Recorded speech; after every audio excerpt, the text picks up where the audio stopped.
Good evening and thank you for joining us for KREM 2 News 10 at 10, where we give you more news in less time. I'm Mark Handrahan. We start tonight with some breaking news. One person was shot by Spokane police in an incident that took place on the South Hill. This is the second shooting involving local law enforcement in 24 hours. It happened at around 6 tonight on South Stevens Street and West Cliff Avenue near Edwidge-Woldson Park. The roads in that area have been shut down for several hours now while police investigate. We want to get straight to our Kyle Simchuk. Kyle, you just heard from law enforcement. What else can you tell us tonight? Well, yeah, Mark, and right now we're just a few hundred feet away from that park where Spokane police say that 9 of their officers fired their weapons at this suspect just after 6 tonight. That suspect was taken to the hospital, and Spokane police were not able to provide an update on that person's condition tonight. But Spokane police did tell us that they received a call from someone near Edwidge-Woldson Park around 6 tonight who said a bald white man passed them a note saying he was suicidal and had a gun on him. Police say that person called 911 after the man threatened them. Officers got here and found a man matching that description and saw he was armed with a pistol. SPD says officers immediately told the person, that man, to drop the gun, but he refused and twice raised it at police. 9 officers fired at the suspect and he was rushed to the hospital. Tonight, Interim Chief Justin Lundgren was asked how the department will handle 9 officers being out on leave while the shooting is being investigated. My main concern tonight is the safety of those officers, and I'm really thankful that they're okay. We will make staffing arrangements to ensure that there is coverage for patrol in the time that they'll be on administrative leave. And since Spokane police officers were involved with this shooting, the Spokane County Sheriff's Office is on scene as part of that SEER team investigating. Now, we also asked Interim Chief Kevin Lundgren if that suspect fired his weapon at officers. He was unable to provide that answer to us tonight, but police tell us they will be releasing more information as it becomes available. Still unclear who this suspect is, although police did tell us, or they weren't able to tell us, whether they have had any interactions with him in the past. But for now, reporting on the lower South Hill, Kyle Simchuk, KREM 2 News. All right, Kyle, thank you very much. Now to another breaking story tonight. 3 people are dead, 9 others injured after a private hangar under construction collapsed near the Boise airport just hours ago. The Jackson Jet Center hangar is owned by the airport. According to the airport director, the construction was in the early stages when it collapsed at around 5 tonight. 5 of the 9 people who were injured are now in critical condition, being treated at local hospitals. Well, take a look at this video. You can see the middle of that building is just caved in. It is not known why the structure collapsed, and the construction company behind the project says they will release a statement tomorrow. Officials say there were 30 people in the area at the time of the collapse, but right now, Boise Fire says everyone else in and around that collapsed area is accounted for. This is the developing story. We will continue to update you as we learn more.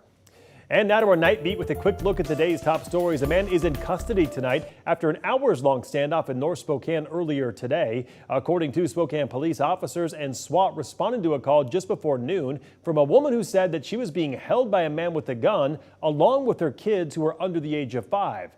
After they arrived, they say their attempts to talk to the suspect and get him to come out of the house were not successful. They said they were concerned about the threats that he was making and who he might hurt. We were able to make contact on the phone with the suspect, who was not cooperative. The suspect made numerous threats during this incident to harm the children, to harm himself, and to harm law enforcement. Well, police say it then wasn't until nearly 4 p.m. that the suspect finally came out of the house holding the 2 kids. With the use of a flashbang, they said they took that suspect into custody. The children were not hurt.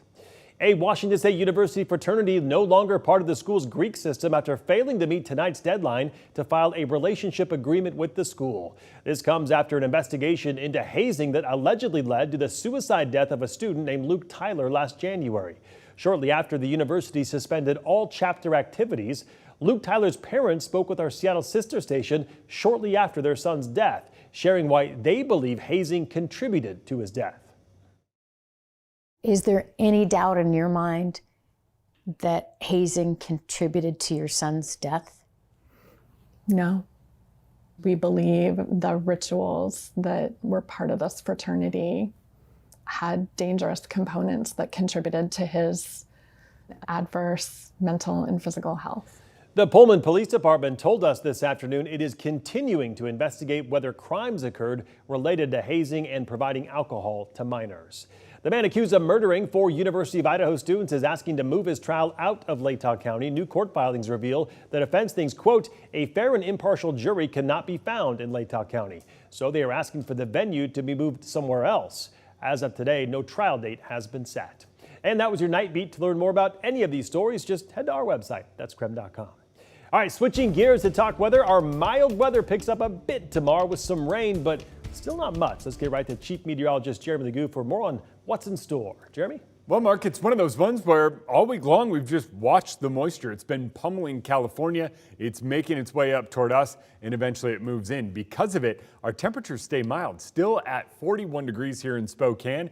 And look at Pullman and Lewiston, still up near 50, Walla Walla in the 50s. Just kind of incredible. All of that warmth comes from all of this. It's just moisture wrapping around that low pressure center. Tons of it making its way down the California coast and some seriously heavy rain. Here comes our first swath. It's already moving its way into southern Spokane County and making its way through the Palouse. Where you saw those temperatures in the upper 40s and near 50, yeah, it's raining. That's kind of wild. It's that kind of warm when it comes to this overall push. Keep in mind, it is January for another couple of hours at least. We get that push of moisture taking us through the evening, and then by the time we get to tomorrow, it's just kind of on and off light showers through much of the day. And then I would say that pattern, you can expect it to continue on Friday. Scattered showers on Saturday, and overall those temperatures stay mild despite a pretty significant drop by the weekend. All right, sounds good, Jeremy. Thank you very much. We'll check back in with you later in the show. Well, tonight we are tracking 2 bills moving through the session, some in Idaho and some in Washington. So let's take a look. First, a bill that would allow teachers in Idaho to carry guns in school passed the House of Representatives there tonight. Members voted 53-16 after a lengthy debate. The Idaho Teachers Union and the School Boards Association are opposed to the bill, but it now heads to the Senate for consideration. And an Idaho law preventing gender-affirming care for minors is still blocked from being enforced tonight. This while the law is still being challenged in court. Under the law, Idaho doctors face a felony and up to 10 years in prison if they provide gender-affirming care to kids. And looking ahead to tomorrow, a viewer reached out after she was told that natural gas is being outlawed in Washington. Her concerns relate to a House bill that could mean big changes for hundreds of thousands of natural gas customers. This bill charts a path for our state's largest gas utility to modernize its energy services and responsibly draw down its fossil fuel investments. Let's call a spade a spade. The bill authorizes PSC to implement a natural gas ban. So is there a natural gas ban in the works for Washington? The answer is a bit complicated. If passed, the bill would impact some future customers, but maybe not as many as you think. Our Verify team is currently digging into this bill and talking with our local utilities to get you answers. We'll break down what you need to know about the future of natural gas tomorrow night on KREM 2 News at 6.